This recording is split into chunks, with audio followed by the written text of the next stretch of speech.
तान्वितं तं सजीवम् साद्वैतं सावधूतं परिजनसहितं श्रीकृष्णचैतन्यदेवम् श्रीराधा कृष्णपादान सगणललिता श्रीविशाखान्वितांश्च हे कृष्ण करुणा सिन्धु दीनबन्धो जगत्पते गोपेश गोपिकान्त राधाकान्त नमोऽस्तु ते तप्त काञ्चन गौरङ्गी श्रीराधे वृन्दावनेश्वरी वृषभानुसुते देवी नमामि हरि प्रिये वाञ्छाकल्पतरुभ्यश्च पासिन्धुभ्य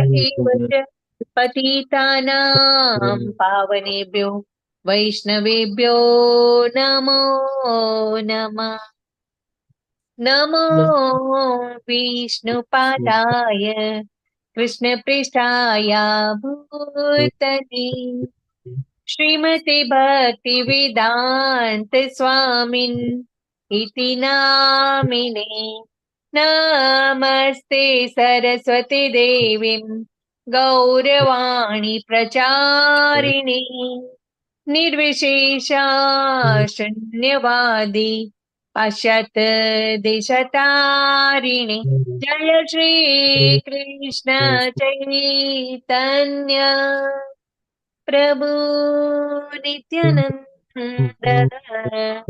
श्री अद्वैत गदाधर श्रीवासादि गौर भक्त वृंद हरे कृष्ण कृष्ण कृष्ण हरे हरे हरे राम राम राम हरे हरे हरे कृष्ण सर्वने सादर प्रणाम हरे कृष्ण दीप्ति माता जी हरे धन्यवाद कृष्ण प्रभु जी दंडवत प्रणाम। हरे कृष्ण कीर्तिमान प्रभु जी धन्यवाद प्रणाम हरे कृष्ण प्रभु जी दंडवत प्रणाम। हरे कृष्ण कीर्ति माता जी हरे कृष्ण सर्वे ने शिला प्रभुपाद की जय श्री राधा गोविंद प्रणाम हरे कृष्ण प्रभु जी हरे कृष्ण माता जी हरे कृष्ण मांगी माता जी हरे कृष्ण हरे प्रभु कृष्ण जी हरे कृष्ण કોનો અવાજ આવે છે प्रभु जी कोस्ट बनावજો ને કીર્તિ માતાજી નો। કીર્તિ માતાજીને મ્યુટ કરી દઉં છે अच्छा વિમલા માતાજીને કોસ્ટ બનાવ્યા છે આપણે બી બનાવી દો કોસ્ટ हरे कृष्ण प्रभु महाराज માંથી અવાજ આવે હા માતાજી કીર્તિ પ્રભુજી આપ કેમ દેખાતા નથી ઓકે હા આપનો વિડિયો ઓન છે બરોબર છે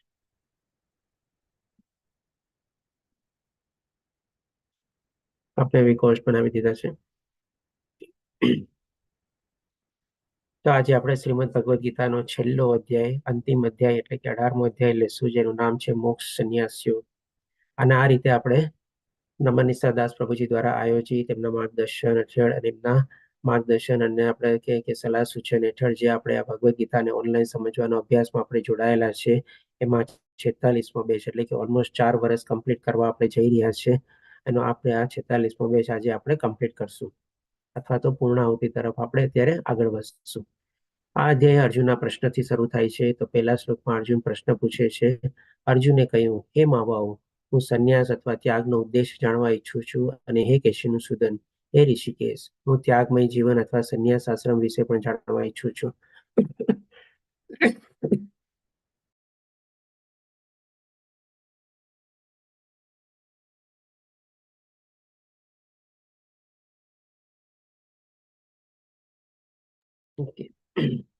આ રીતે અર્જુન આમાં બે પ્રશ્ન પૂછે છે એક તો ભાઈ લોકો ત્યાગ શું કામ કરે અથવા તો ત્યાગની પાછળનો ઉદ્દેશ શું ત્યાગની પાછળનો પર્પસ શું હરે કૃષ્ણ મહેશ પ્રભુજી હરે કૃષ્ણ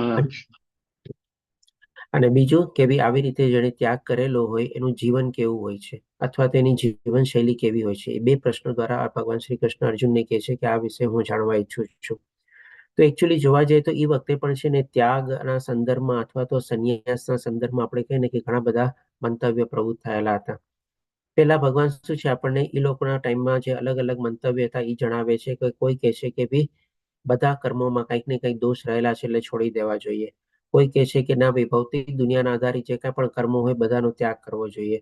કોઈ કહે કે ના ભાઈ કર્મફળનો ત્યાગ કરવો જોઈએ. આવી રીતે અલગ અલગ મંતવ્યો ત્યારે પ્રવૃત્ત થયેલા હતા.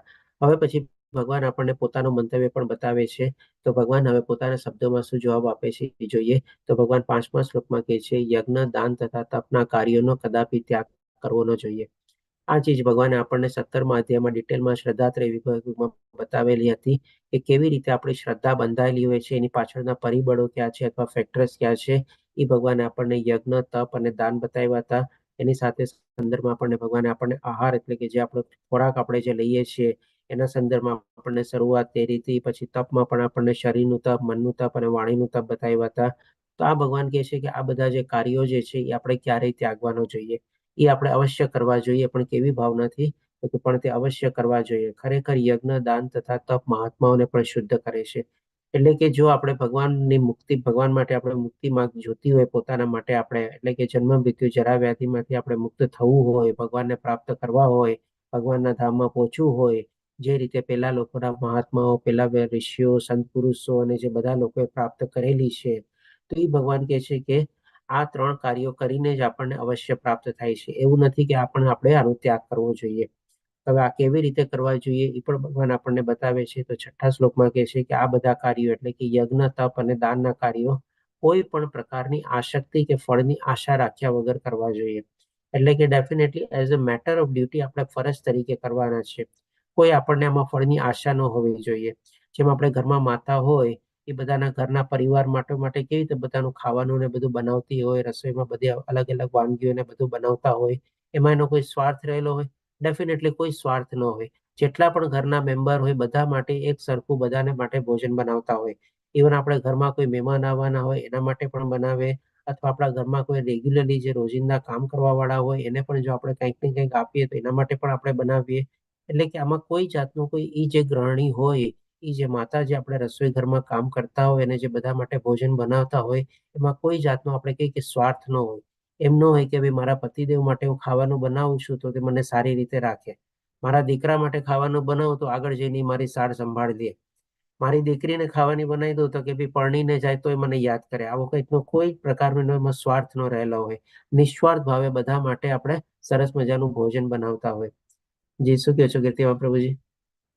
પ્રભુજી હમણાં મોસ્ટ ઓફ લોજિક બધાનું એવું હોય છે ને, એટલે બહુ સમસ્યાઓ પેદા થાય છે અત્યારે. બહુ આશા રાખીને બેઠા હોય, નાનપણથી તેમ શીખવાડતા હોય, બરોબર ને? એટલે પછી એમની રીતે ચાલે ત્યારે બહુ, એટલે મીન્સ જે ભક્તો છે એ માટે ઈઝી છે, પણ જે ભક્ત નથી એના માટે આ સમજવું બહુ અઘરું છે. પ્રભુ હરે કૃષ્ણ.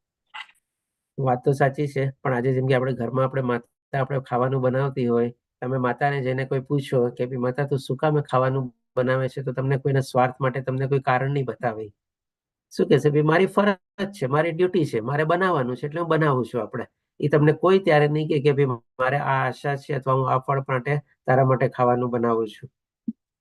હરે એટલા માટે કૃષ્ણ આપણે પ્રભુજી. કહી શકીએ. હા, હરે કૃષ્ણ પ્રભુજી. પણ કેવું થાય છે ખબર તમને કે આ જે જગત જ એવું છે, બરોબર ને? કે પેલું પેલું તમે કીધું ને કે પેલું આપણે જે રિલેશન છે, બરોબર ને, બધાને એકબીજાની રિક્વાયરમેન્ટ છે, એવી રીતે થોડું અંદર હોય છે એમ, બરોબર ને? હરે કૃષ્ણ. જો અંદર આપણે શું છે ગોતવાનું છે કારણ. આપણે કોઈની સાથે પ્રીતિની રીતે બંધાયેલા હોય છે.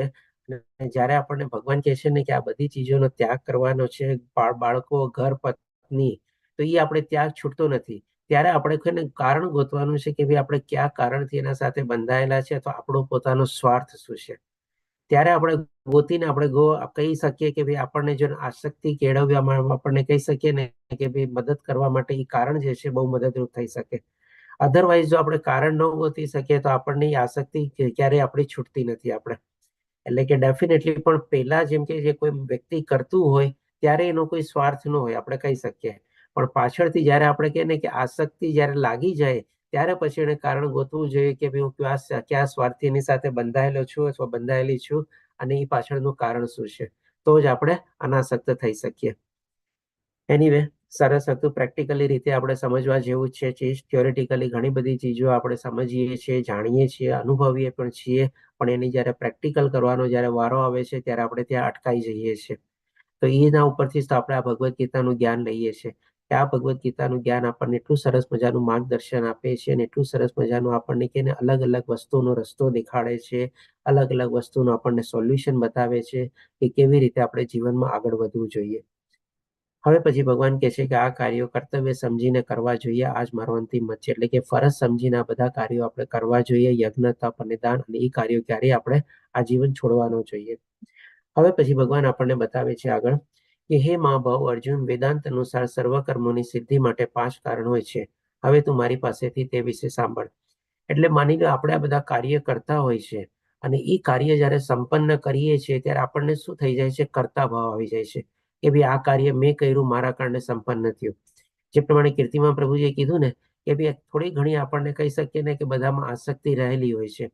આજે જેમ કે માતા બધા માટે ખાવાનું બનાવતી હોય અને બાળકો જ્યારે મોટા થાય અને જ્યારે મોટા થઈને ક્યારેક કોઈ માતાની સામે કંઈક એવા વચનો વાપરે, અપમાનજનક કે કંઈ કહે, ત્યારે અચૂક આપણે માતાના મનમાંથી શું નીકળી જાય? તને આટલા માટે મેં તને મોટો કર્યો છે, આ શબ્દો મારે તારા મોઢામાંથી સાંભળવા પડે? નીકળી જાય કે નહીં? એટલે કે ત્યારે કહીએ ને આપણે કે અચૂક આપણા પડે છે ને જે આપણે કર્યું હોય ને એક જાતનો આપણને કર્તા ભાવ અથવા તો થોડો ઘણો અહંકાર આવી જાય છે આપણને. ક્યારેક આપણા પતિદેવ પણ આપણને બહુ ગુસ્સે થતા હોય ત્યારે આપણને પણ ઈચ્છા થાય ને, તમારા માટે હું સવારથી લઈને સાંજ સુધી લાગેલી રહું છું, તમે જે કહો તમારા માટે બધું કરું છું. જ્યારે કરતા હોય ત્યારે માની લો એનામાં કરતા ભાવ ન હોય, પણ જ્યારે કોઈક આવા શબ્દો સાંભળવા મળે, આવું કોઈક રિએક્શન મળે ત્યારે તરત આપણે કેવા રિએક્ટ કરીએ? કાંઈ નથી બાકી મેં રાખ્યું તમારા માટે કરવામાં, બધી રીતે હું ભોગ આપી રહી છું, બધી રીતે તમારી સાર સંભાળ રાખું છું, જ્યારથી પરણીને આવી ત્યારથી તમારી પાછળ લાગેલો છું. આવા અચૂક શબ્દો આપણને સાંભળવા મળે કે નહીં? તમે કહો તો ત્યારે કેવો કરતા ભાવ આવી જાય છે. તો એ જ તો ભગવાન અહીંયા આપણને બતાવે છે કે આ જે આપણને કરતા ભાવ જે આવે છે એમાં જરૂરી નથી કે ખાલી આપણે એકલા જ કાર્ય સંપન્ન કર્યું અને આપણા દ્વારા જ કાર્ય થયું ને આપણે નો તે કાર્ય થાત જ નહીં. કાર્ય તો સંપન્ન થવાનું જ હતું. એ ભગવાને બતાવે છે કે કોઈ પણ કાર્યને સિદ્ધ કરવા માટે, એટલે કે સફળતા પ્રાપ્ત કરવા માટે અથવા તો કાર્યને પૂર્ણ કરવા માટે 5 કારણ હોય છે. ક્યાં 5 કારણ હોય છે એ ભગવાન હવે બતાવે છે આપણને. કર્મનું સ્થાન, શરીર, કર્તા, વિભિન્ન ઇન્દ્રિયો, અનેક પ્રકારના પ્રયાસો અને અંતે પરમાત્મા. આ 5 કર્મના કારણ છે. તો આને પણ જોઈએ આપણે કે ભાઈ જે પ્રમાણે પિક્ચર આપેલું છે એના સંદર્ભમાં આપણે થોડુંક સમજવાની પહેલા કોશિશ કરીએ. જેમ કે માની લો એક જમીન છે, આપણે એ જમીનમાં એક ફેક્ટરી બાંધવાની છે અથવા કોઈ મોટું કારખાનું બાંધવાનું છે આપણે. તો સૌથી પહેલા તો જ્યાં કારખાનું બાંધવાનું એટલે કે જમીન આપણને મળી, એટલે કે એ થઈ ગયું કર્મનું સ્થાન અથવા તો શરીરના રૂપમાં. બીજું કર્તા, એટલે કે ત્યાં જો અલગ અલગ ટાઈપના બધા કર્તા લોકો કામ કરતા હોય, કોઈક મજૂરીનું કામ કરતા હોય, કોઈક એન્જિનિયરિંગનું કામ કરતા હોય, કોઈક સુપરવિઝનનું કામ કરતા હોય, કોઈક કંઈક ને કંઈક ફંડિંગનું કામ કરેલું હોય, અલગ અલગ રીતે બધા કાર્યો એમાં આગળ વધેલા હોય. પછી વિભિન્ન ઇન્દ્રિયો. હવે આ લોકો બધા જે કરતા હોય એ લોકો પણ એની બધી ઇન્દ્રિયો વાપરતા હોય. જેમ કે મજૂર હોય એ વધારે એની કર્મેન્દ્રિયો વાપરે, જેમ એન્જિનિયર ને આર્કિટેક્ટ ને બધા હોય, સુપરવાઇઝર ને બધા હોય, પોતે વધારે એની જ્ઞાનેન્દ્રિયો વાપરતા હોય. આપણે આને જે કહી શકીએ કે જે થોડું ઘણું ફંડિંગ ને બધું આપતા હોય એની પાસે જે ભગવાન એને સામર્થ્ય આપેલું છે, દ્રવ્યનું સામર્થ્ય, એમાં વાપરતા હોય આપણે. પછી અનેક પ્રકારના પ્રયાસો, એટલે કે બધા લોકો કંઈક ને કંઈક આવી રીતે પોતાની ઇન્દ્રિયો પણ વાપરતા હોય, સાથે સાથે પ્રયાસો એટલે કે એફર્ટ બી કરતા હોય, મહેનત બી કરતા હોય. જેમ કે મજૂર લોકો શું છે, પોતાની કર્મેન્દ્રિયો વાપરીને જે પ્રમાણેનું બધું કાર્ય હોય, ખોદવાનું કાર્ય હોય, બધું આપણે બાંધકામનું કાર્ય હોય બધું કરતા હોય. એન્જિનિયર, આર્કિટેક્ટ બધા મેપ ને ડ્રોઈંગ ને બધું સુપરવાઇઝર કરે કે બધું દેખરેખ કરે, એ બધું કાર્ય કરતા હોય. જેને પૈસા આપેલા હોય વિચારે કે ભાઈ મારા પૈસા બરાબર વપરાય છે કે એની પ્રમાણે પોતે પોતાના જોવે કે ભાઈ મને તમે તમારો હિસાબ આપો, હિસાબને જોવા માંગુ છું, ક્યાં પૈસા તમે ક્યાં વાપરા, કેવી રીતે વાપરા, કઈ ચીજમાં તમે વધારે મોંઘી રીતે ખરીદેલી છે, કોઈ ચીજ તમે સસ્તી ખરીદેલી. આવી રીતે બધા અલગ અલગ પ્રયાસો કરે. અને અંતે 5મું કારણ જે ભગવાન બતાવે છે કે છે પરમાત્મા. જો પરમાત્માની આપણને આમાં મંજૂરી મળે, પરમાત્માની સહમતિ મળે, પરમાત્માની અનુમતિ મળે તો જ આપણે આ કાર્ય સંપન્ન કરી શકીએ. કારણ કે ફરીથી હું આપને કહીશ કે 13મા અધ્યાયમાં આપણે યાદ કરજો, ભગવાન શીખે છે કે આ સૃષ્ટિમાં જે કાંઈ પણ આપણને ધાર્મિક આધ્યાત્મિક અથવા ભૌતિક જે કાંઈ પણ દેખાય છે એ બધું આપણે કાર્ય ક્ષેત્ર અને એના ક્ષેત્રજ્ઞના જ્ઞાતાના સંયોગ દ્વારા થાય છે. તો કાર્ય ક્ષેત્ર એટલે કે આ જે ચાર જે થઈ ગયું ને એ કાર્ય ક્ષેત્ર થઈ ગયું. આપણે આપણું શરીર લગાડીએ, આપણે ઇન્દ્રિયો લગાડીએ, આપણે મહેનત કરીએ અને એ રીતે અલગ અલગ રીતે આપણે એમાં પ્રવૃત્ત થયેલા હોય તે આપણું થઈ ગયું કાર્ય ક્ષેત્ર, શરીર દ્વારા ને બધું મન અને બુદ્ધિ દ્વારા. અને અંતે ભગવાન શું કહે છે? કાર્ય ક્ષેત્ર ને જેના ક્ષેત્રજ્ઞનો સંયોગ છે. તો ક્ષેત્રજ્ઞ કોણ છે? કોણ કહેશે મને? 13મા અધ્યાયમાં આપણે સમજાતા ને ક્ષેત્રજ્ઞ વિભાગ યોગમાં. હરે કૃષ્ણ. આત્મા ક્ષેત્રજ્ઞ કોણ છે? પરમાત્મા આપણી અંદર રહેલો આત્મા એ આપણા એક પર્ટિક્યુલર શરીરને જાણે છે, એટલે એ પણ ક્ષેત્રજ્ઞ છે. અને પરમાત્મા જે રહેલો છે એ બધા શરીરોને જાણનાર છે, એટલે કે ને સુપર પરમાત્મા, એટલે કે સુપર ક્ષેત્રજ્ઞ તરીકે આપણે ઓળખીએ છીએ. તો આ રીતે ભગવાન કહે છે કે અંતે પરમાત્મા એટલે કે એ જે સુપર ક્ષેત્રજ્ઞ છે એનું જયારે સંયોગ થાય, એની અનુમતિ મળે, એની સહમતિ મળે, ત્યારે આપણે આ કોઈ પણ કાર્ય જે છે આપણે સંપન્ન કરી શકીએ છીએ. એના વગર કોઈ કાર્ય સંપન્ન થાય નહીં. આપણે ઘણા મોટા મોટા પ્રોજેક્ટો જોઈએ છીએ કે ભાઈ શરૂઆત તો થઈ હોય, પછી કોક ને કોક કારણસર અટકી જાય અને પછી ક્યારે પૂરા થતા જ નથી. આપણે તો શું આપણે કહી શકીએ કે ભગવાનની સહમતિ નહોતી, ભગવાનની અનુમતિ નહોતી, ભગવાનની મંજૂરી નહોતી, એટલે જે કાંઈ પણ આપણે મહેનત બધી કરી બધી એકદમ બેકાર ગઈ આપણે. એટલે કે કોઈ પણ કાર્ય જે આપણે કરીએ છીએ એની પાછળ 5 કારણો રહેલા છે. આના સંદર્ભમાં ફરીથી જે પ્રમાણે આપણને કીર્તિવાન પ્રભુજીએ કીધું, આપણે એક્ઝામ્પલને જો ટાંકવીએ આપણે, કે જે માતા આપણને ઘણીવાર આપણને જે ઘરમાં ખાવાનું અને રસોઈ બનાવીને આપે છે, અને ક્યારેક જો આવા શબ્દો વાપરે પોતે, તો આપણે કહી શકીએ કે એના મનમાં પણ ત્યારે કર્તા ભાવ આવી ગયો છે, એક જાતનો અહંકાર આવી ગયો છે. એટલે એને જે કાંઈ પણ બધું કરેલું છે ને એ બધું એની મહેનત જે છે બેકાર ગઈ. પણ જો ત્યારે શાંતિથી ચૂપચાપ સાંભળી લે, જે કાંઈ પણ એના પુત્રો કે એના પતિદેવ કે કાંઈ પણ કે, પણ અને કઈ રિએક્શન ન આપે, તો આપણે કહી શકીએ કે એના મનમાં કોઈ કર્તા ભાવ બી નથી, કોઈ સ્વામિત્વ ભાવ બી નથી અને કોઈ અહંકાર પણ નથી રહેલો. બાકી અધરવાઇઝ આવી રીતે રિએક્ટ કરીને આપણને આવા શબ્દો જો પાછા મળે, એને જે બધું કર્યું એ બધું આપણે બેકાર ગયું કહેવાય. કારણ કે એનાથી પછી બંધાઈ ગયા. તમારે એને આશા મેળવી લીધી ને. ઘણી વાર આપણને માતા કહેતા ને કે તને આના માટે મોટો કર્યો છે કે ભાઈ આટલો થઈ ગયું તારી પાસે ને તું મારો આટલું ખ્યાલ નથી રાખી શકતો, તો એ પણ ફળની આશા થઈ ગઈ ને. એટલે કે જેને કરેલું હતું એ બધાની સાથે એને શું ફળ પ્રાપ્તિ માટેની ઈચ્છા બાંધી દીધી. ત્યારે ભલે એને ઈચ્છા નહોતી કેળવેલી, પણ આવી રીતે એક સમયે પોતે આ મનમાં જે અંદરનું જે કારણ હતું એ બહાર આવી ગયું ને, તો ડેફિનેટલી આવી રીતે આપણો અનાસક્ત ભાવ આપણે કેળવેલો કહેવાય નહીં. આપણે એમાં આસક્તિ રહેલી છે એ પ્રમાણે આપણે વર્ણવી શકીએ. એનીવે ડેફિનેટલી પ્રેક્ટિકલ લાઈફમાં જોવા જઈએ તો થોડું ઘણું આ બધી ચીજ ઘણું થઈ જાય છે આપણને, કારણ કે આ બધું થોડુંક અજ્ઞાન હોય છે. એટલા જ માટે તો આ જો ભગવદ્ ગીતાનું જ્ઞાન લઈએ આપણે અને આપણને સમજણ આવી જાય, તો આપણે જે કાંઈ પણ બધું કરેલું હશે ને ત્યારે આપણને ફરીથી યાદ આવશે કે ભાઈ મારે બોલવાનું નથી, જો હું બોલીશ તો બધું મારું ગયું બેકાર તમારે. હવે પછી ભગવાન આપણને બતાવે છે કે માટે જે મનુષ્ય આ 5 કારણનો વિચાર કર્યા વિના, જો જ્યારે આપણે બોલીએ છીએ ને ત્યારે બધું કઈ વિચારતા નથી, ત્યારે આપણે ભૂલી જઈએ છીએ, આ બધું જ્ઞાન ભૂલી જઈએ છીએ આપણે, અને પોતાની જ એકમાત્ર કર્તા માને છે. એટલે તો એના મનમાંથી આવા બધા શબ્દો નીકળે છે ને કે મેં કર્યું, મારા થકી થયું, હું તો થાત જ નહીં, મેં તારી આટલી બધી સેવા કરી છે, મેં તારી આટલી બધી ચાકરી કરી છે, મેં તને નાનાથી મોટો કર્યો છે, તારી આખો દિવસ આગળ પાછળ રહેલું છું, ક્યાંય મેં મારું દિવસ રાત જોયું નથી. બધા કેવા શબ્દો નીકળે છે? કારણ કે ત્યારે આપણે કઈ વિચારતા નથી અને પોતાને કર્તા માનીને બેસે છે. તેની સંદેહ બુદ્ધિમાં નથી અને વસ્તુઓને યથાર્થ રૂપે જોઈ શકતો નથી. એટલે કે ડેફિનેટલી આ રીતે જયારે આપણે કર્તા ભાવ મેળવી લઈએ છીએ અને સ્વામિત્વ ભાવ મેળવી લઈએ છીએ, ત્યારે આપણનો અહંકાર વધી જાય છે. અને આ અહંકારમાં આપણે જે વર્તન કરીએ છીએ, જે બોલીએ છીએ અથવા જે પ્રમાણે આપણે વિચારીએ છીએ, એ બધું છે ને આપણને પોતાને નુકસાનકારક છે. સામેવાળાને તો જે થવાનું હશે પછી થશે, પણ પહેલા તો આપણને નુકસાન થઈ જ ગયું, કારણ કે આપણો કર્તા ભાવ એમાં જોડાઈ ગયો અને ફળની આસક્તિ જોડાઈ ગઈ. એટલે કે જે કાંઈ પણ આપણે નિસ્વાર્થ ભાવે પેલા કર્યું હતું એ બધું આપણે એડાઈ ગયું, આપણે બધું બેકાર ગયું આપણે.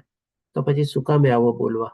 એટલે કે ને કે ક્યારેક એવી ઘડી આવી જાય છે આપણી સામે, પણ આપણને જયારે આ ભગવદ્ ગીતાનું જ્ઞાન મળી ગયું હોય ને, ત્યારે આપણને સમજાય કે ના ભાઈ, મારે આવી રીતે રિએક્ટ ક્યારેય ન કરવું જોઈએ.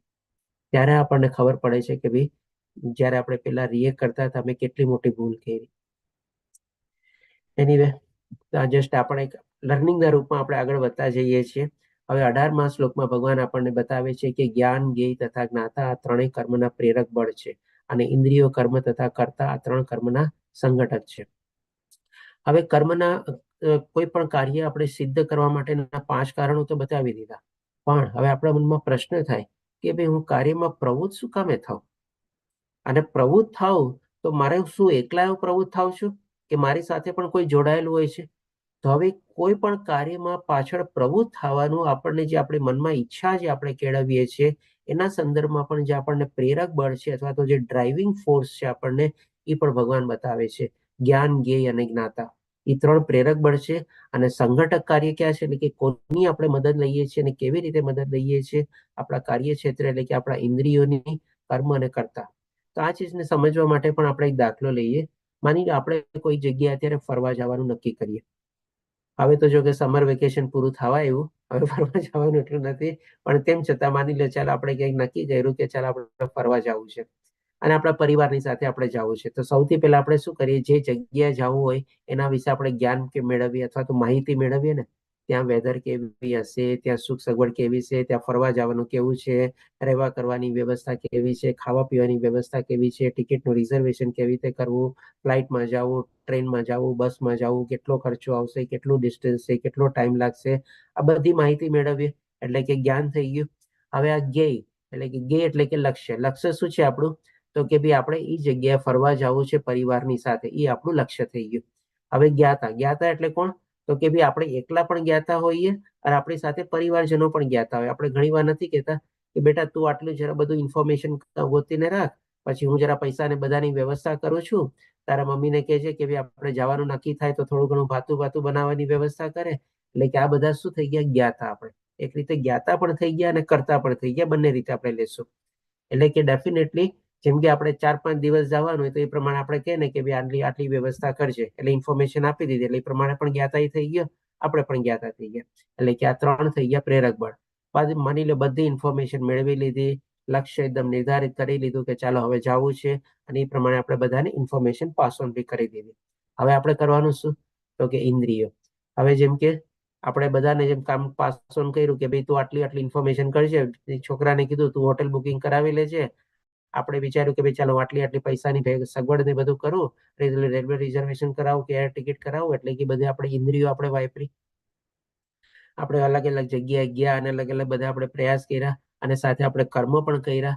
જેમ કે જેને આપણે કીધું હોય કે આટલા દિવસનું ભાતું બનાવજે, તો એને પણ કંઈક કર્મ કર્યો, આપણે પણ ટિકિટ બુકિંગ માટે કંઈક કર્મ કર્યો. અલગ અલગ કર્મ થઈ ગયા. અને કર્તા એટલે કોણ? એટલે કે જે જ્ઞાતા હતા એ પણ બધા કર્તા થઈ શકે, અથવા તો આમાંથી અમુક જણ પણ કર્તા થઈ શકે. જેને આપણે કામની વહેંચણી બધી કરેલી હોય એ બધા કર્તા થઈ ગયા. એટલે કે કોઈ પણ કાર્યની પાછળ આપણે પ્રેરક બળ ક્યાં? તો કે જ્ઞાન, જ્ઞેય, જ્ઞાતા. અને એ કાર્યને સંઘટક એટલે કે એડજોઇનિંગ ફેક્ટર શું? તો કે ભાઈ આપણા ઇન્દ્રિય, કર્મ તથા કર્તા. આ બધા ભગવાન કહે છે કે ભાઈ કોઈ પણ કાર્ય સંપન્ન કરવા માટેના સંઘટક અને પ્રેરક બળ છે. અને કાર્યને સંપન્ન કરવા માટે પણ જે આપણને ભગવાને 5 કારણ બતાવ્યા, એ 5 કારણ રહેલા છે. હવે ભગવાન આપણને 41મા શ્લોકમાં બતાવે છે. તો તમે કહેશો કે ભાઈ 18મા શ્લોકમાંથી સીધા આપણે 41મા શ્લોકમાં વયા ગયા. આપણે એકચ્યુઅલી અત્યારે લેવલ 1માં છીએ. અને એનીવે શોર્ટમાં આપણે કહી લઈએ કે ભાઈ 18મા શ્લોકથી લઈને 40મા શ્લોક સુધી, એટલે કે ભાઈ લગભગ 22 શ્લોક જે છે એમાં ભગવાન 6 ચીજ જે છે એ બધી ચીજોને 3 ભાગમાં વિભાજિત કરીને બતાવે છે. કઈ 6 ચીજ? તો કે ભાઈ જ્ઞાન, પછી આપણે બુદ્ધિ, કર્તા, કર્મ, ધૃતિ અને સુખ. આ 6 ચીજને ભગવાન સતોગુણી, રજોગુણી અને તમોગુણમાં બધી વિભાજિત કરીને આપણને બતાવે છે કે ભાઈ કયા 3 પ્રકારના કર્તા છે, કયા 3 પ્રકારના કર્મ છે, કયા 3 પ્રકારના જ્ઞાન છે, કયા 3 પ્રકારની બુદ્ધિ છે, કયા 3 પ્રકારની ધૃતિ છે અને કયા 3 પ્રકારનું સુખ છે. આ રીતે ભગવાન 6 ચીજ આપણને બતાવે છે. એટલે કે 6 તેરી 18. અને વચ્ચે ઇન્ટરિમ શ્લોક આવે છે કે ભાઈ હું તને આના વિશે બતાવીશ, આના વિશે બતાવીશ, એવી રીતે. તો આ રીતે 22 શ્લોક આપણે રહેલા છે.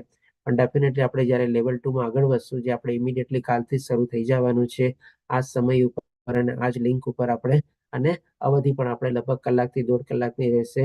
અને એક અધ્યાય આપણે 2 દિવસમાં કમ્પ્લીટ કરશું. એટલે કે લગભગ અત્યારે 1 કલાક આપણે આપીએ છીએ, એના બદલે આપણે ત્યારે લગભગ 2 થી 3 કલાક જેટલો સમય આપશું. એટલે કે ડબલ થી ટ્રિપલ આપણે સમય આપશું અને એક શ્લોકનું આપણે અધ્યયન કરશું અને આપણે ડિટેલમાં સમજવાની કોશિશ કરશું.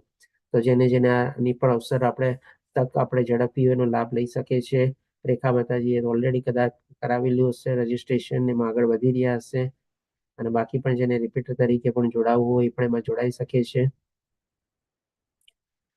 ઓકે, ઘણા બધા આપણે રિપીટર જ છે એટલે વધારે કઈ આપણે જાણકારી દેવાની જરૂર નથી. જે નવા ભક્તો હતા એ પ્રમાણે તો સમજી ગયા હશે. ઓકે, હરે કૃષ્ણ પ્રભુજી. રિપીટરમાં કશું કરવાનું નહીં ને, લિંક આવી જ જશે ને? હા, માતાજી ગ્રુપમાં બનેલા લેજો. લિંક તો રજીસ્ટ્રેશન તો કરાવવું જ પડશે. વગર રજીસ્ટ્રેશન તમને લિંક નહીં મળે. એવું છે? એટલે હા. રજીસ્ટ્રેશન હા. કઈ લિંક ઉપર કરવાનું છે રજીસ્ટ્રેશન? એ વિમલા માતાજી મૂકી દેશે ગ્રુપમાં ને એમાં તમારે હા, રજીસ્ટર કરાવવાનું રહેશે. હરે કૃષ્ણ પ્રભુજી. હરે કૃષ્ણ. હરે કૃષ્ણ. ગઈ વખત તો જોઈન્ટ હતા તો એમાં નહીં ચાલે નવેસર? ગઈ વખત હા. જોઈન્ટ કરી જ છું કાયમથી. માતાજી લેવલ રજીસ્ટર કરાવી લેશો ને તો પછી શું છે, ગ્રુપ બી ફોર્મ થઈ જશે ને ગ્રુપમાં ઓટોમેટિકલી આપનું નામ આવી જશે અને રેકોર્ડિંગ ને બધું પણ મળતું રહેશે અને કંઈક અપડેટ હશે તો એ પણ આવતા રહેશે. બાકી અધરવાઇઝ તમે આ લિંકમાં એવી રીતે જોડાઈ તો શકો છો, વાંધો તો નથી કાંઈ. આમ તો પર્ટિક્યુલરલી જે રિપીટર લોકો છે કારણ કે એને તો સર્ટિફિકેટ ને એની કોઈ ચિંતા હોતી નથી એટલે એમને પણ જોડાઈ શકે છે તમારે. આ વખત ક્વિઝ આપવા વિચારશે એટલે જોઈન્ટ થઈ. ઓકે, લેવલ અચ્છા. હા, તો પછી ડેફિનેટલી તો પછી રજીસ્ટર કરાવી લેજો જો ફીસ ને બધું બાકી હોય તો. ઓકે, બાકી જ છે. ઓકે, સુલોચના માતાજી આપને પણ ઘણા દિવસ પછી જોઈએ છીએ. આપ વચ્ચે મિસ કર્યા હતા ક્લાસ બધા. હરે કૃષ્ણ સુલોચના માતાજી.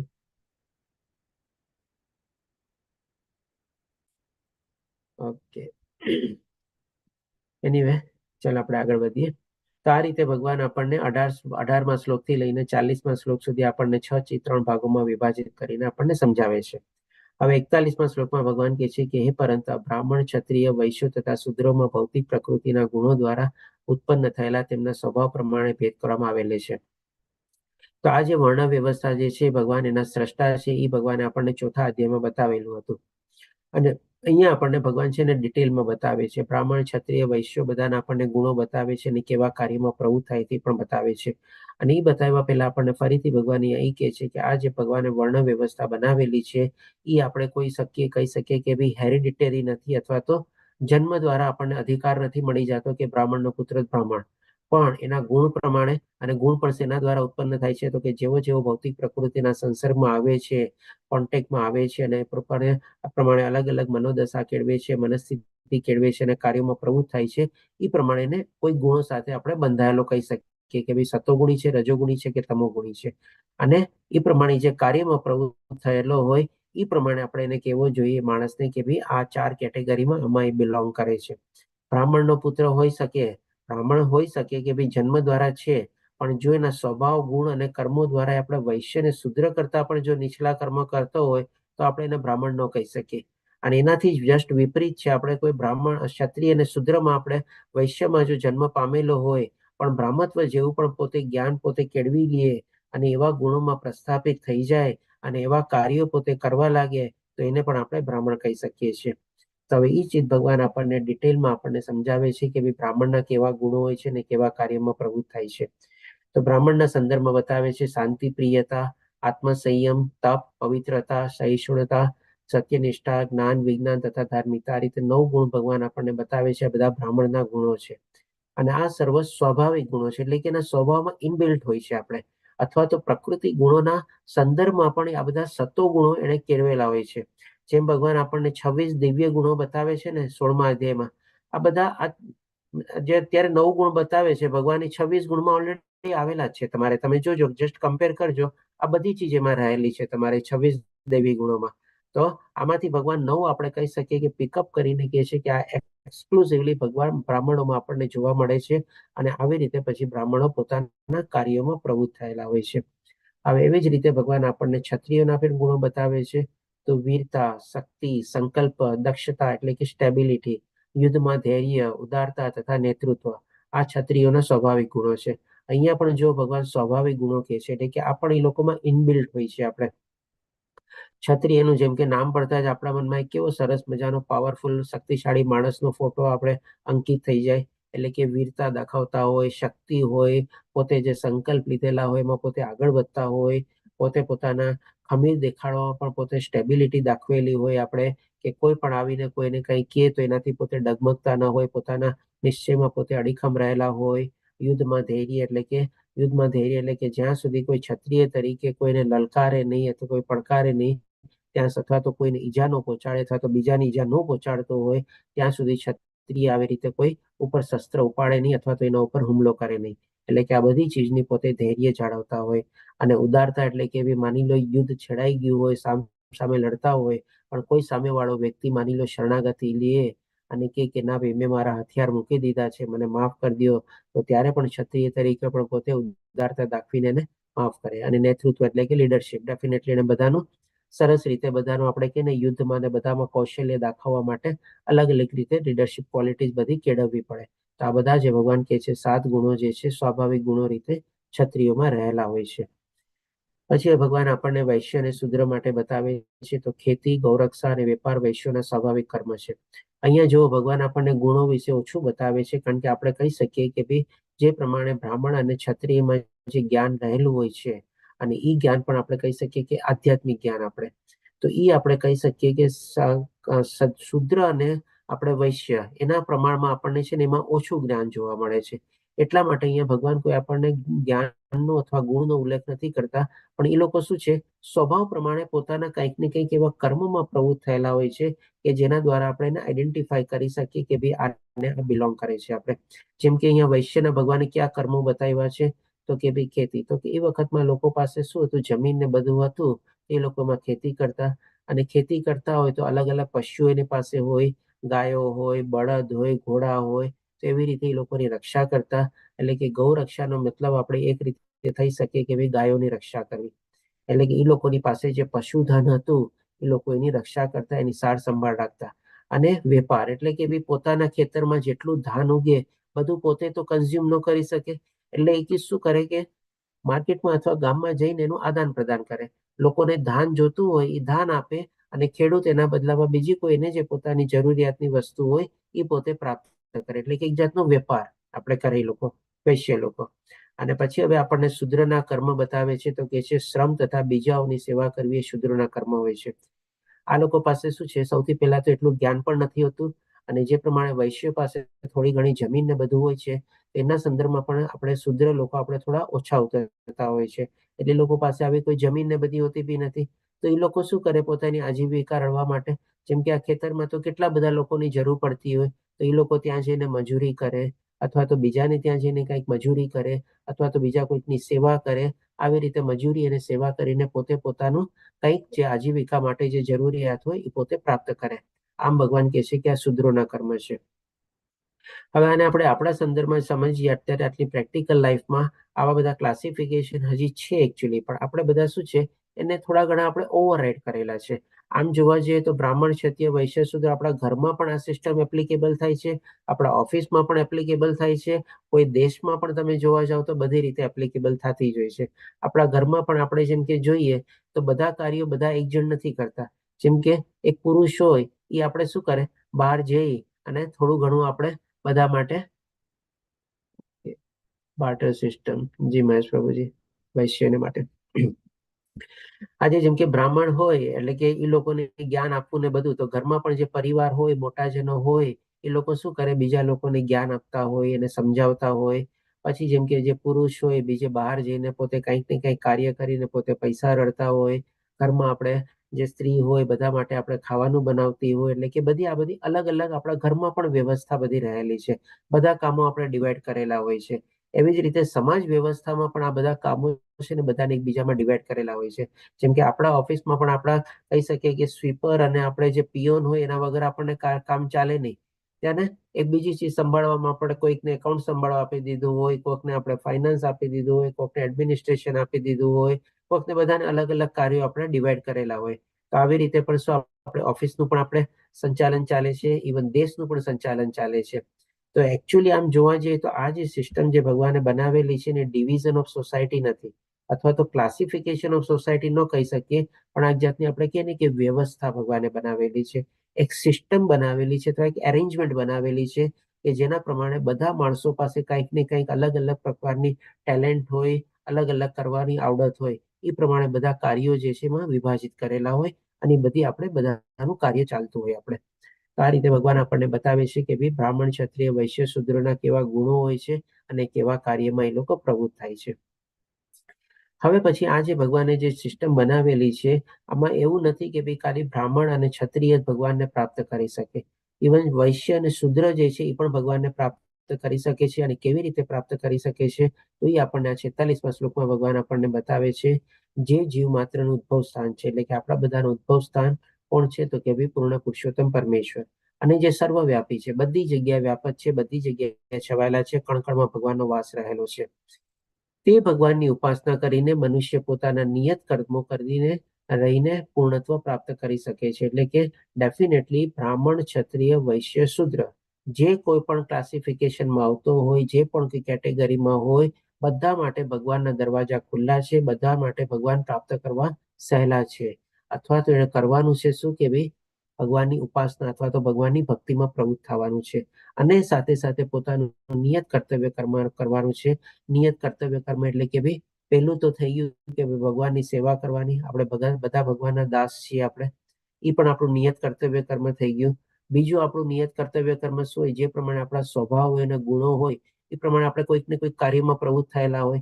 જેમ કે વિદ્યાર્થી હોય તો એ ભણતો હોય, પછી આપણે મોટા થઈએ ત્યારે આપણે આજીવિકા રળવા માટે કંઈક ને કંઈક ધંધો કરીએ, વ્યવસાય કરીએ, એ પણ આપણું બધું નિયત કર્તવ્ય કર્મ થઈ ગયું. અને ત્રીજું શું છે? જે પ્રમાણે આપણી જવાબદારીઓ અને ફરજોથી આપણે બંધાયેલા હોઈએ, આપણા પુત્રો પ્રત્યે આપણી કઈ ફરજ હોય, આપણા પત્ની પ્રત્યે કઈક ફરજ હોય, સમાજ પ્રત્યે કઈક ફરજ હોય, એ પણ એના પ્રત્યે પણ આપણે ફરજ બધી નિભાવવાની. એ પણ આપણું નિયત કર્તવ્ય કર્મ થઈ ગયું. આ રીતે 3 પ્રકારના આપણા નિયત કર્તવ્ય કર્મ હોય છે. અને એના ઉપરાંત આપણે ભગવાનની જો ભક્તિ અને ઉપાસના કરીએ તો બધા કેટેગરીઓ માણસો માટે ભગવાનને પ્રાપ્ત કરવા સહેલા છે.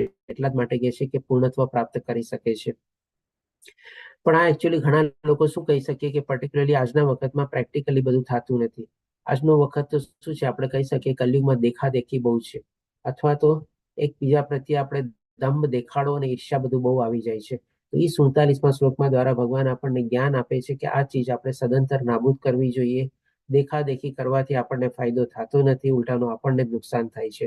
કેવી રીતે સમજાવે છે જોઈએ આપણે તો 47મા શ્લોકમાં કહે છે, અન્ય કોઈના સ્વધર્મરૂપ કર્મને સ્વીકારીને તેને સારી રીતે કરવા કરતા પોતાના નિયત સ્વધર્મરૂપ કર્મને કરતા રહેવું વધારે સારું છે. હવે આપણે દાખલો લઈએ, માની લો કોઈ શૂદ્ર હોય. હવે શૂદ્ર વિચારતો કે ભાઈ મારે તો આખો દિવસ આ પિયોનનું કામ કરું છું, આમાં મને કેટલા મળે છે, શું છે? ઓલો તો જો કેટલો મોટો માણસ બની ગયો, એને આ કેટલું ડિગ્રી પ્રાપ્ત કરી લીધી, આટલો બધો પગાર એનો થઈ ગયો, આમ થઈ ગયો, બધું ગાડી આવી ગઈ, બધું આવી ગયું. આવી રીતે જો એ કમ્પેર કરતો હોય, પણ એ ભાઈ જોવે નહીં કે ભાઈ પોતાનામાં કેટલી આવડત છે, પોતાનામાં લાયકાત કેટલી છે, પોતાનામાં કાબિલિયત કેટલી છે, અને સામેવાળા વ્યક્તિમાં શું છે. અને આવી રીતે જો કમ્પેર કરે તો ડેફિનેટલી એને નુકસાન જ થવાનું છે. એટલા જ માટે ભગવાન કહે છે કે ભાઈ બીજાના સ્વધર્મ રૂપને આપણે કર્મને સ્વીકારીને એ સારું છે, એ સર્વોપરી છે એમ ન હોવું જોઈએ. પણ પોતાના સ્વધર્મરૂપ કર્મને વધારે સારી રીતે આપણે કરતા રહેવું એ વધારે સારું છે. કારણ કે આવી રીતે જો આપણે કરવા જઈએ તો ઘણીવાર આપણે શું થાય, બાવાના બે બૈગડા. આપણામાં જેમ કહેવત છે ને, ન ઘરનો ન ઘાટનો રહીએ આપણે. હવે આના સંદર્ભમાં માટે આપણે જો અહીંયા જે ફોટો આપેલો છે, આપણે એના દ્વારા આપણે સમજીએ. આજે જેમ કે કોઈ એક વ્યક્તિ કે ભાઈ આ બધા પ્રાણીઓને એક સાથે ઉભા રાખ્યા. અહીંયા તમે જોઈ શકો છો કાગડો, વાંદરો, પેંગ્વિન, હાથી, માછલી, કૂતરો, બધા છે. બધાને કે તમારે ઝાડ ઉપર ચડવાનું છે. હવે આ બોલે, હજી કમ્પ્લીટ ન થાય ત્યાં સુધી કાગડો તો શું ફટાક દઈને એની પાંખ ઊંચી કરે અને ઝાડ ઉપર ચડી જાય. આ વાંદરો બી માની ફટફટ ફટફટ ચડી ગયો. પણ આ બિચારી પેંગ્વિન નું શું, તો ટુબુક ટુબુક ચાલતી હોય. હવે એ તો બીજા કર્મ માટે સર્જાયેલી છે. એકચ્યુઅલી એ તો ઝાડ ઉપર ચડવા માટે છે જ નહીં ને. એ તો ઠંડા પ્રદેશમાં રહેવા માટે પોતે આવી રીતે રહે છે. અને આ માછલી બિચારી તો પાણીમાં રહેવા માટે ટેવાયેલી છે. હવે એ વિચારે કે ભાઈ વાંદરો અને કાગડો જો ઉપર ચડી ગયા ઝાડ ઉપર, તો ચાલ હું પણ ઝાડ ઉપર ચડવા જાઉં. બિચારી માછલી પાણીમાંથી નીકળે તરત જ મૃત્યુ પામે. તો આ રીતે તમે આપણે જોઈ શકીએ છીએ કે બધામાં અલગ અલગ ટાઈપની કેપેબિલિટી હોય, ટેલેન્ટ હોય, લાયકાત હોય. એકબીજાની જો આપણે અદેખાઈ કરીએ, એકબીજાની આપણે કમ્પેરિઝન કરીએ તો આપણને જ નુકસાન થાય એમાં. એટલા જ માટે તો અહીંયા ભગવાન કહે છે ને કે ભાઈ પોતાના સ્વધર્મ રૂપને સ્વીકારીને આપણે કર્મ કરતા રહેવું જોઈએ. એ જ વધારે સારું છે. આપણે નિયત સ્વધર્મ કર્મને કરતા રહેવું જોઈએ. હવે બીજી ચીજ ભગવાન આપણને કહે છે, ભલે તે ક્ષતિયુક્ત રીતે કરવામાં આવતું હોય. આપણે જો બધા કોઈ શીખીને નથી આવ્યા, બધા આપણે આવ્યા પછી અહીંયા કંઈક ને કંઈક શીખીએ છીએ, અને કંઈક ને કંઈક આપણી ભૂલ પણ થાય છે. તો એ જ તો અહીંયા ભગવાન કહે છે ભલે પછી તે શતિયુક્ત થતો હોય, સ્ટાર્ટિંગમાં ભલે આપણે બધા ભૂલ કરતા હોઈએ, પણ જે આપણી લાયકાત હોય, કાબેલિયત હોય, જે આપણા ગુણ હોય એ પ્રમાણે જ આપણે એમાં આગળ વધવાની કોશિશ કરવી જોઈએ. આજે માછલી જે છે એની તરવામાં કેવી પારંગત થઈ જાય, આપણે હજી જન્મી ન હોય ત્યાં તરત એને આવડી જાય. પણ હવે એ જ માછલી માની લ્યો ઉડવાનો પ્રયત્ન કરે તો એ ઉડી શકે કોઈ દી ન ઉડી શકે ને તમારે. એટલા માટે શું છે, માછલી જેમ કે નાનપણમાં હોઈ શકે ને સ્વિમિંગ કરવામાં થોડું તરવામાં ડિફિકલ્ટ થાય, એટલે કે પ્રોબ્લેમ તો થવાના જ છે, પણ ઈ જ એને કરતું રહેવું જોઈએ ને ઈ જ માછલી પછી આગળ કેટલી સરસ મજાનું સ્વિમિંગ કરી શકે તમારે. એટલે કે ડેફિનેટલી આપણને પ્રોબ્લેમ આવે, ડિફિકલ્ટી આવે, પણ આપણે એમાં જ આપણે આગળ વધવાની કોશિશ કરવી જોઈએ, કારણ કે આપણો સ્વભાવ અને ગુણ ઈ જોઈએ આપણે. પછી ભગવાન આપણને આ ત્રીજી મહત્વની ચીજ બતાવે છે કે પોતાના સ્વભાવ પ્રમાણેનું નિર્દિષ્ટ કર્મ કદાપી પાપથી પ્રભાવિત થતું નથી. હવે આપણે એવું કોઈ કર્મ ચૂઝ કરેલું હોય આપણા સ્વભાવ અને ગુણ પ્રમાણે, કે કોઈ લોકો કે આમાં તો પાપ છે. હવે જેમ કે આના સંદર્ભમાં પણ આપણે એક દાખલો લઈએ. આજે એક સૈનિક છે, સૈનિક માની લો તમારે એનું કામ શું છે કે ભાઈ યુદ્ધ વખતે સામે જે કોઈ પણ આવે એને આપણે એનો નાશ કરવાનો. હવે એ તમારે યુદ્ધ તરીકે સૈનિક તમારે લડવા જાય અને સામેવાળા માણસોને માની લો 500,000 માણસોને મારી નાખ્યા, તેમાં એને કોઈ પાપ લાગવાનું છે? કોઈ પાપ નથી લાગવાનું.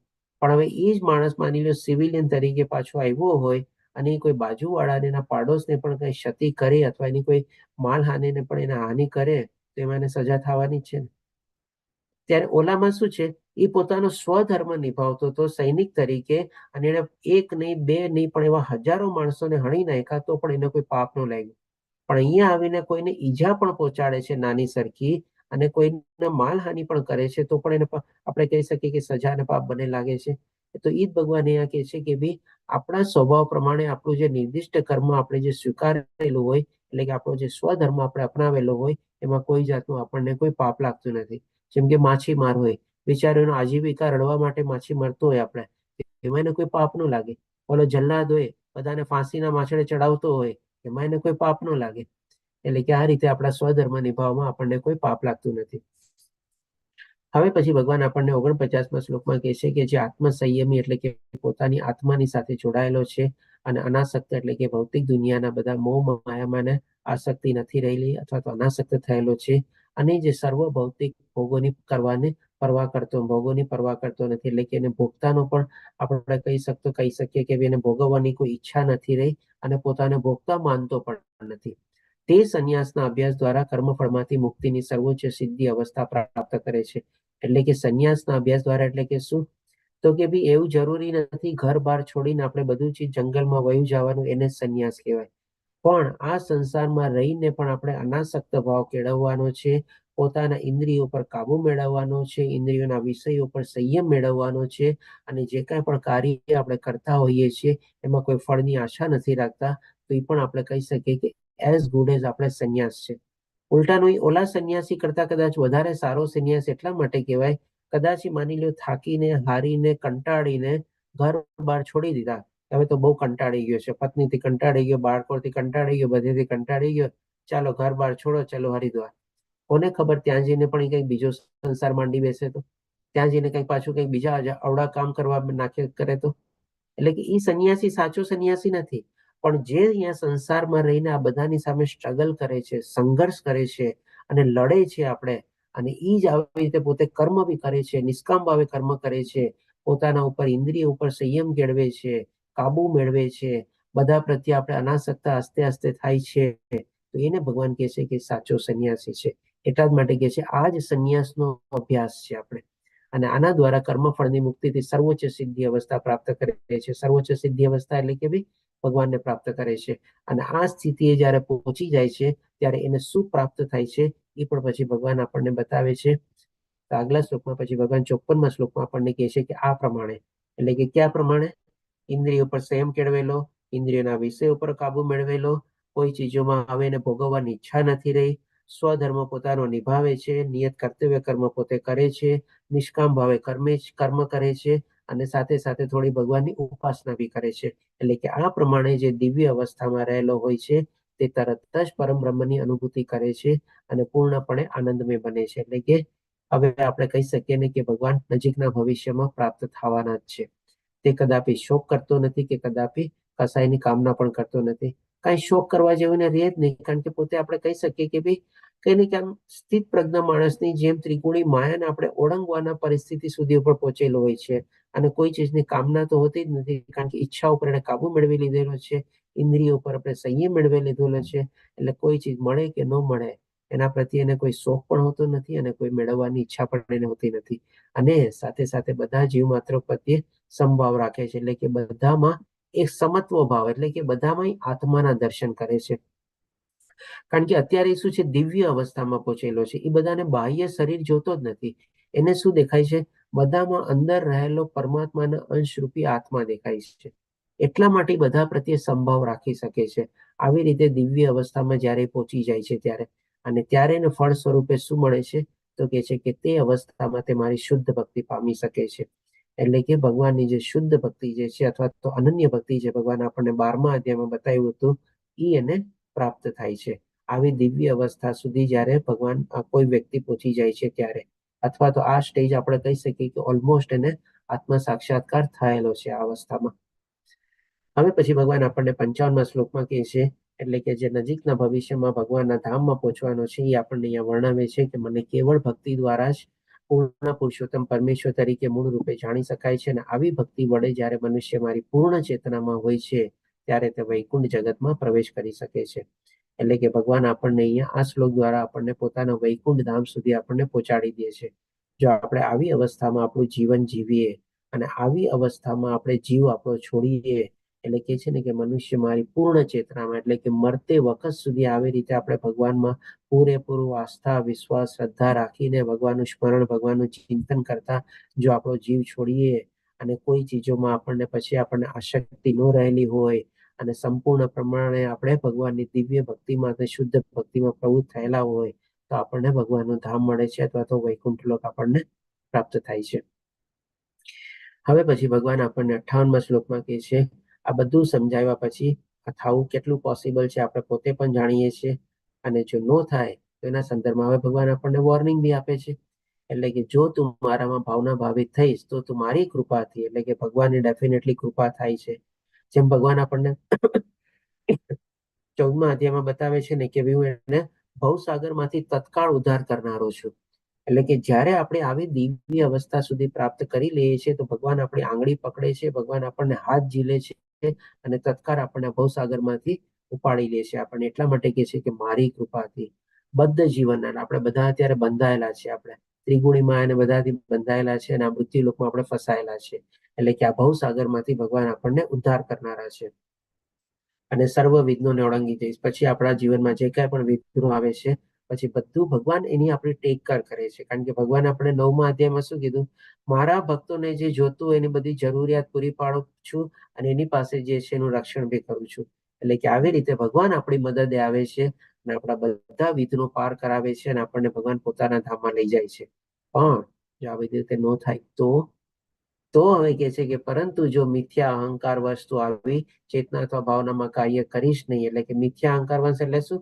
મેં કર્યું, એટલે કે પોતે કરતા ભાવ માનવાનો, મારા કારણે થયું, મારા વગર થાત જ નહીં, આ ચીજનો હું સ્વામી છું, આ ચીજ તો મેં બહુ મહેનતથી પ્રાપ્ત કરેલી છે, આ મારી માલિકીની છે, આ ચીજ તો મારે ભોગવવા માટે છે.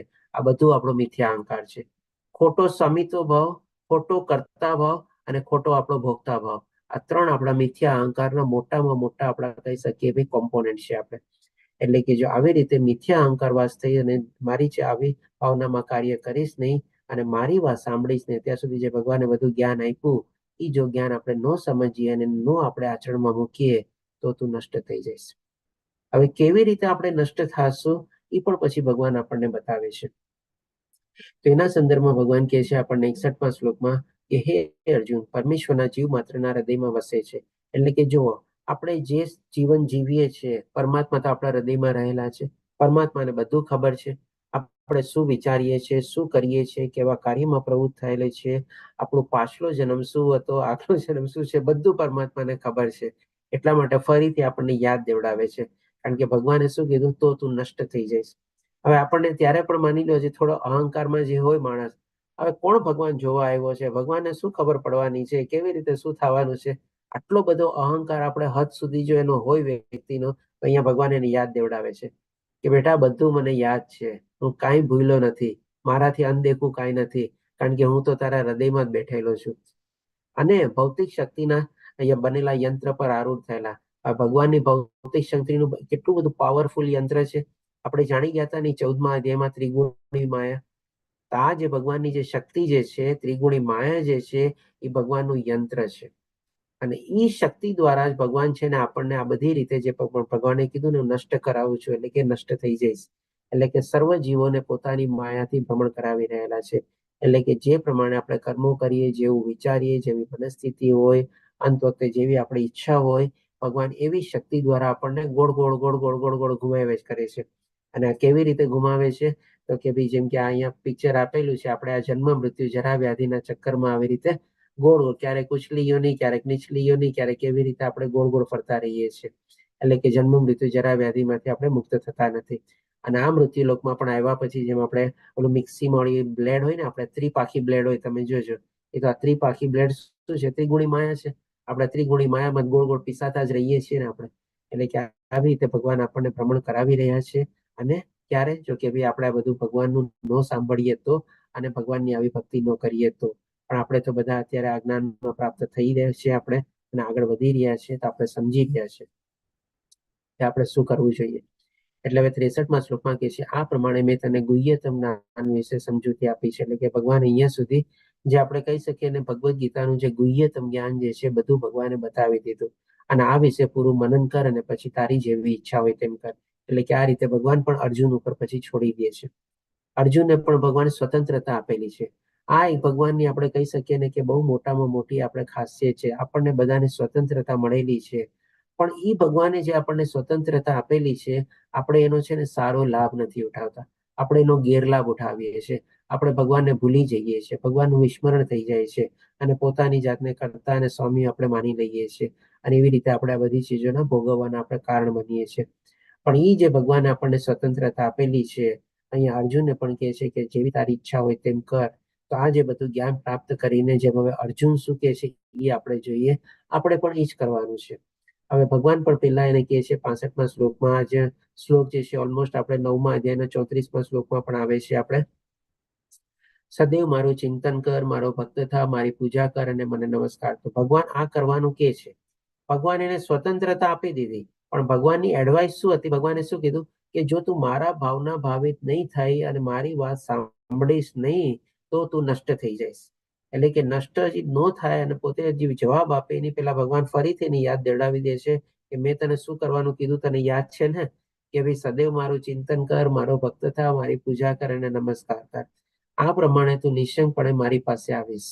એટલે કે ભગવાનના ધામ સુધી આપણે પહોંચી શકશું. હું તને આનું વચન આપું છું, કારણ કે તું મારો વાલો મિત્ર છે.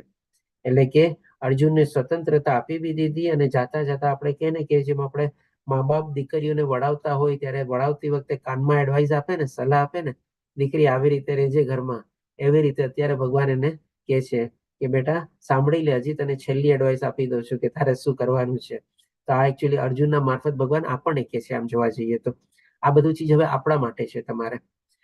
એટલા માટે હવે ભગવાન આપણને 66મા શ્લોકમાં પેજી આગળ જણાવે છે, અને આપણે કહી શકીએ કે આખી ભગવદ્ ગીતાનો આપણે સારાંશ સ્વરૂપમાં આ શ્લોક છે. આપણે સર્વ પ્રકારના ધર્મનો ત્યાગ કર અને મારી શરણમાં આવી જા.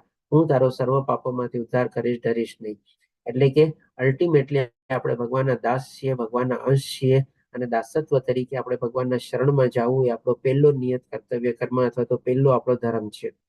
અહીંયા ધર્મનો સંદર્ભમાં શું છે? આપણે પરમાત્મા અને આત્મા વચ્ચેનો સંબંધ છે.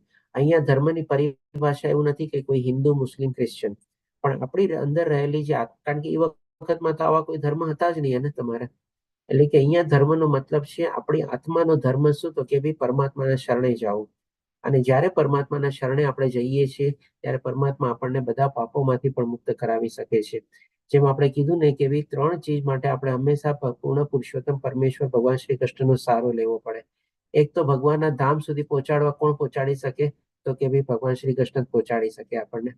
ત્રિગુણી માયામાંથી કોણ આપણને પાર કરાવી શકે? તો કે એ પણ ભગવાન શ્રી કૃષ્ણ જ આપણને કરાવી શકે. અને ત્રીજો, આપણને બધા જે પૂર્વ જન્મના અને બધા જે પાપ કર્મો હોય જે આપણે હજી ભોગવ્યા નથી, એમાંથી પણ મુક્ત કોણ કરાવી શકે? તો એ પણ આપણને પૂર્ણ પુરુષોત્તમ પરમેશ્વર જ કરાવી શકે. બધા દેવી દેવતાઓમાં પણ તમે જુઓ, આ 3માંથી બધી શક્તિઓ નથી રહેલી આપણને. કોઈ દેવી દેવતાઓ આપણને જન્મ મૃત્યુ જરા વ્યાધિમાંથી મુક્તિ ન અપાવી શકે. કારણ કે આ જ અધ્યાયમાં ભગવાન એક શ્લોકમાં કહે છે કે બધા દેવી દેવતાઓ પણ આ ત્રિગુણી માયાથી બંધાયેલા છે. ત્રિગુણી માયાને ઓળંગવી હોય તો પણ આપણે ભગવાનની શરણે જવું પડે. બધા પાપોમાંથી મુક્ત થવું હોય તો આપણે ભગવાન શ્રી કૃષ્ણના શરણે જવું પડે. આ ત્રણ ચીજ માટે તો આપણે એમની પાસે જવું જ પડે આપણે. અને ઈ જ તો આપણી પરમ ગતિ છે, ઈ જ તો આપણી અલ્ટિમેટમ છે આપણે. એટલા માટે કહે છે કે સર્વ પાપોમાંથી ઉદ્ધાર કરીશ, ડરીશ નહીં. હવે આ રીતે ભગવાને બધું બતાવ્યા પછી હવે 68મા શ્લોકમાં કહે છે કે જે મનુષ્ય ભક્તોના પરમ રહસ્ય બતાવે છે અથવા તો જે આ પ્રચાર અને પ્રસારમાં પ્રવૃત્ત થયેલા છે, બધા અલગ અલગ રીતે પ્રવૃત્ત થયેલા છે. આમાં પણ એવું નથી કે ખાલી જે શિક્ષકો જ પ્રવૃત્ત થયેલા હોય. આના સંદર્ભમાં પણ ઘણા બધા બેકગ્રાઉન્ડમાં પણ ઘણા બધા લોકો અલગ અલગ રીતે પ્રવૃત્ત થયેલા હોય છે. વોટ્સઅપ ગ્રુપના એડમિન હોય છે, ક્લાસ વખતે અલગ અલગ સેવા આપે છે, શ્લોકા પઠન અને અનુવાદની સેવા આપે છે, આપણા બધા પીપીટી ને બધું બનાવવાની સેવા આપી રહ્યા છે. એટલે કે જે પ્રમાણે કીધું ને કે બધામાં જેમ જેમ લાયકાત અને કાબેલિયત હોય એ બધા કંઈક ને કંઈક પોતાનું આપણામાં કાર્ય ગોતી લઈએ અને પ્રચાર અને પ્રસારમાં પોતે પ્રવૃત્ત થઈ જાય આપણે. એટલા માટે કહે છે કે જે રહસ્ય બતાવે છે તે શુદ્ધ ભક્તિ પ્રાપ્ત કરે છે અને અંતે તે મારી પાસે પાછો આવશે. એટલે આપ લોકો બધા માટે પણ આમાં અવસર છે, તક છે. જે પ્રમાણે આપની લાયકાત કાબેલિયત હોય કોઈ પણ ચીજ તમે આમાં ફિલ્ડ ચૂઝ કરી શકો છો અને તમે પોતાનું એવું વોલ્યુન્ટરિંગ અથવા તમારી પોતાની સેવા એમાં આપી શકો છો. કારણ કે આ જે 4 વર્ષથી આપણે અભિયાન ચાલી રહ્યું છે આમાં કોઈ પેડ સેવા નથી. બધી આપણે કહે ને કે વોલ્યુન્ટરિંગ સેવા છે અથવા તો બધી પોતાને નિસ્વાર્થ ભાવે બધા લોકો નિષ્કામ ભાવે આપણે બધું આમાં કર્મ પોતે કરી રહ્યા છે. કોઈ જાતની કોઈને કોઈ એમાં ફળની આશા નથી આપણે. તો આ રીતે ભગવાન બતાવે છે કે તે અંતે મારી પાસે પાછો આવશે, એમાં લેશ માત્ર શંકાને સ્થાન નથી.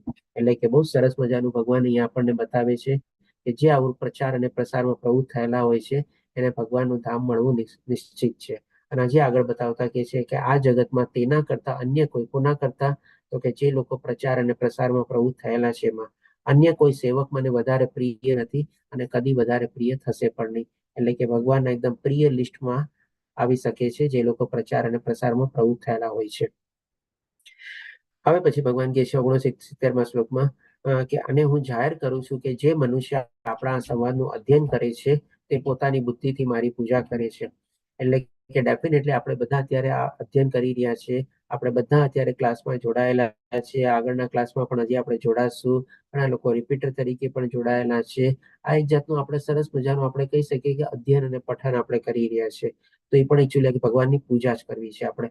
ભગવદ્ ગીતા અને ભાગવતમને વાંચવું, વંચાવવું અને એમાં જોડાવવું બધું આપણી ભગવાનની પૂજા બરાબર જ છે. કારણ કે ભાગવત આપણે તો ભગવાનના સાક્ષાત રૂપ તરીકે જ આપણે સમજીએ છીએ. અને ભગવદ્ ગીતા તો છે જ ડેફિનેટલી, કારણ કે ભગવાનના મુખમાંથી નીકળેલી છે આપણી. હવે 71મા શ્લોકમાં કહે છે ને કે જે મનુષ્ય શ્રદ્ધાપૂર્વક તથા દ્વેષ રહિત આ સાંભળે છે તે સર્વ પાપમાંથી મુક્ત થાય છે. એટલે આ બધા માટે તો બહુ સરસ મજાનું બેનિફિટ આવે છે. સરસ મજાનું ભગવાને આ સર્ટિફિકેટ આપે છે. આ બધા અત્યારે શ્રદ્ધાપૂર્વક આ બધું જે સાંભળી રહ્યા છો, આમાં જોડાયેલો છે, તો ભગવાન આપણને શું કહે છે કે ભાઈ સર્વ પાપમાંથી મુક્ત થાય છે. એટલે કે આ બધાને ખૂબ ખૂબ કોંગ્રેચ્યુલેશન, અભિનંદન. બધા પાપમાંથી મુક્ત થઈ ગયા છે અને પુણ્યાત્માના શુભ લોકોને પ્રાપ્ત નિવાસ કરે છે. એટલે કે ભાઈ ડેફિનેટલી આપણી ઉચ્ચતર ગતિ જે છે અહીંયા ભગવાન નિશ્ચિત કરે છે આપણી. પછી આ ભગવાન આપણને કહે છે, હરી બોલ, જય જાગૃતિ માતાજી. અને હવે 73મા શ્લોકમાં અર્જુન જવાબ આપે છે. કારણ કે ભગવાને ત્યારે શું કીધું હતું, જાતા જાતા બધી સલાહ આપતા ગયા ભગવાને. અર્જુનને શું કીધું, મેં તને પરમ ગુહ્યનું જ્ઞાન આપી દીધું છે, હવે જેવી તારી ઈચ્છા, આના ઉપર ચિંતન કર અને પછી તારે જેમ કરવું એમ કર. હવે અર્જુન એનો જવાબ આપે છે. તો અર્જુને કહ્યું, હે કૃષ્ણ, હે અચ્યુત, હવે મારો મોહ દૂર થઈ ગયો છે. કારણ કે આપણે જોઈએ છે પહેલા અધ્યાયમાં જયારે અર્જુનની સ્થિર અવસ્થા હતી તો કવિ મોહિત થયેલો હતો કે ભાઈ બધા મારા સગા વાલા છે, મારા ગુરુજનો છે, એ લોકોની સામે મારે શસ્ત્રો પાડવાના, એ લોકોની સામે યુદ્ધ કરવાનું, એ લોકોને મારવાના મારે, આવી રીતે મોહિત થયેલો હતો. એટલા માટે કે છે મારો મોહ દૂર થયેલો છે અને આપની કૃપાથી મને મારી સ્મરણ શક્તિ પાછી મળી ગઈ છે. એટલે કે શું, કઈ સ્મરણ શક્તિ? એની યાદદાસ્ત ભૂલી ગયો તો શું? તો કે ના, સ્મરણ શક્તિ એટલે કે ત્યારે પોતાનો સ્વધર્મ ભૂલી ગયો હતો કે ભાઈ અત્યારે યુદ્ધ ભૂમિ ઉપર ક્ષત્રિય તરીકે હું જે ઉભો રહ્યો છું ત્યારે મને આવા બધા વિચારો આવે છે કે ભાઈ કોઈ આનંદ નથી, કરુણા, પાપ, કોઈ કૌટુંબિક પરંપરાઓ, આ બધું શું ક્ષત્રિયોને ત્યારે શોભતું હતું? કારણ કે ક્ષત્રિયોના સંદર્ભમાં ભગવાને આ જ અધ્યાયમાં ક્યાં બધા ગુણો બતાવ્યા આપણને? 7 ગુણો બતાવ્યા ને. તો એ બધા 7 ગુણોમાંથી ત્યારે અર્જુનમાં કોઈ ગુણ નહોતા દેખાતા ક્ષત્રિય તરીકે. એટલા માટેની સ્મરણ શક્તિ આપણે પોતે કહે છે કે ભાઈ પાછી મળી ગઈ છે કે ના ભાઈ હવે મને યાદ આવી ગયું છે કે ભાઈ હું કોણ છું, અત્યારે ક્ષત્રિય તરીકે છું, મારો સ્વધર્મ મારે નિભાવવાનો છે. આવી ટાઈપની એને સ્મરણ શક્તિ ફરીથી પાછી આવે છે, કારણ કે ત્યારે મોહિત થયેલો હતો. ડેફિનેટલી પણ ભગવાન એને યોગમાં એમાં મૂકેલો હતો એટલા માટે. હવે હું સંશય રહી તથા દ્રઢ છું અને આપના આદેશ પ્રમાણે કર્મ કરવા તૈયાર છું, એટલે કે કરીશ્ય વચનમ થવા. એટલે કે આ રીતે ભગવાનની શરણાગતિ ફરીથી લે છે કે ના ભાઈ તમે જે કીધું બધું બરાબર છે, બધું મને જ્ઞાન પ્રાપ્ત થયેલું છે, મારો મોહ દૂર થઈ ગયો છે, મારી સ્મરણ શક્તિ આવી ગઈ છે, મને હવે કોઈ ડાઉટ નથી, કોઈ કિંતુ પરંતુ નથી, અને હવે એકદમ દ્રઢ નિશ્ચયપૂર્વક સંકલ્પ બાંધીને હું મારો સ્વધર્મ નિભાવવા માટે તૈયાર છું, અને જે પ્રમાણે હવે તમે મને આદેશ કરશો એ પ્રમાણે હું કર્મ કરીશ. આપણે એટલે કે ત્યારે આપણે કહી શકીએ કે અર્જુન જે છે પોતાની જીવાદોરી જે છે ભગવાનના હાથમાં સોંપી દે છે. ભગવાન જ્યારે અર્જુનના ખાલી રથના સારથી નહોતા બન્યા, પણ આખા પાંડવોના જીવાદોરી એના હાથમાં લઈને ચાલ્યા હતા ભગવાન. અને એ જ રીતે ભગવાન યુદ્ધ લડાવે બી છે અને જીતાવે બી છે. તો આવી રીતે આપણે પણ જ્યારે આપણી જીવાદોરી ભગવાનના હાથમાં આપી દઈએ, એમાં જ આપણું કલ્યાણ છે, એમાં જ આપણને લાભ છે.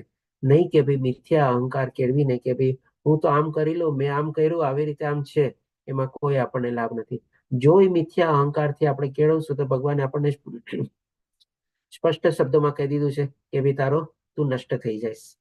લાભ આપણો એમાં છે કે ભાઈ ભગવાનને શરણે વયા જઈએ અને ભગવાનના હાથમાં આપણે જીવાદોરી સોંપી દઈએ, અને જેમ ભગવાન આપણો રથ હાંકે એ પ્રમાણે બધું આપણે બરાબર. હવે પછી આપણે જોઈએ સંજયના શબ્દો. ટાઈમ થઈ ગયો છે પણ મેં કીધું ને લગભગ 5-7 મિનિટ વધારે લાગશે, 2-4 શ્લોક જ છે, આપણે લઈ લઈએ.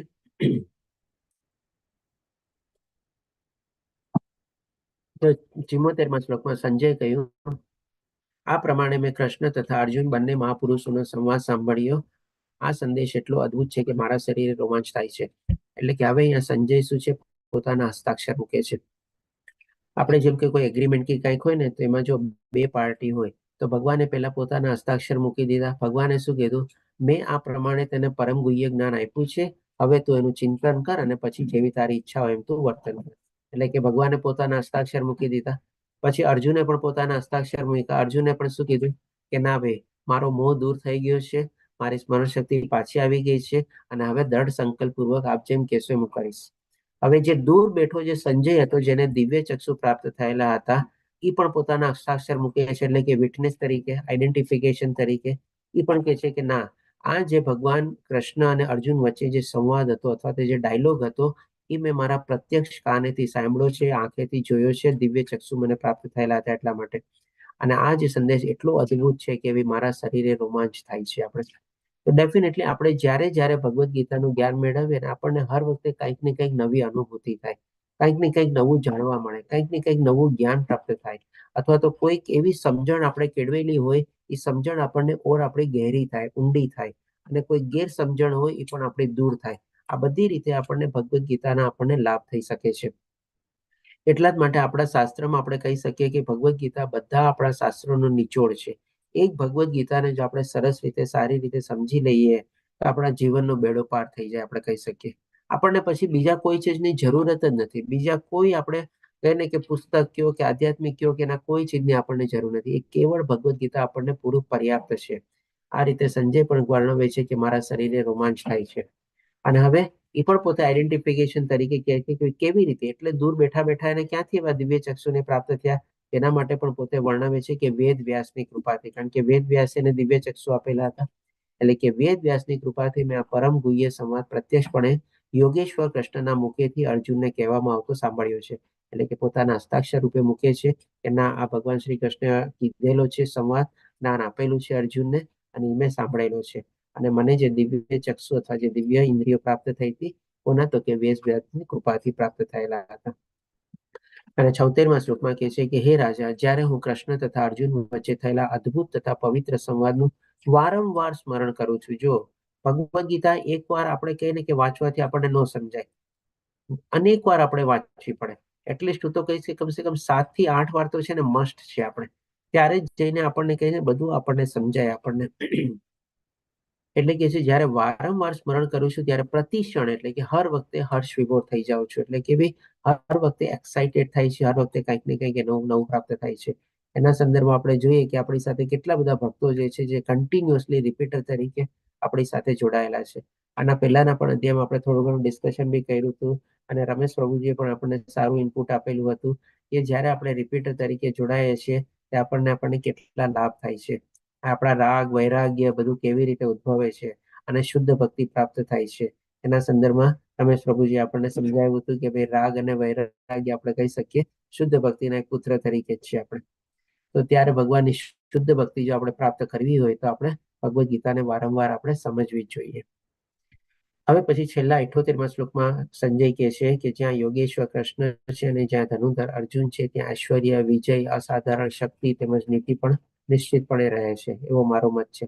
એટલે કે આવું કહીને સંજય એના કે મહારાજ એટલે કે ધૃતરાષ્ટ્ર મહારાજને એક સંદેશો પહોંચાડે છે કે ભાઈ મહાભારતના યુદ્ધમાં હવે પાંડવોની જીત નિશ્ચિત છે અને કૌરવોની હાર પણ પાકી જ છે આપણે. કારણ કે જ્યાં ભગવાન શ્રી કૃષ્ણ છે અને જ્યાં અર્જુન છે ત્યાં બધો ઐશ્વર્ય રહેલો છે. આપણે જાણીએ છીએ કે ભગવાન આપણને ષડ ઐશ્વર્ય કહેવાય છે.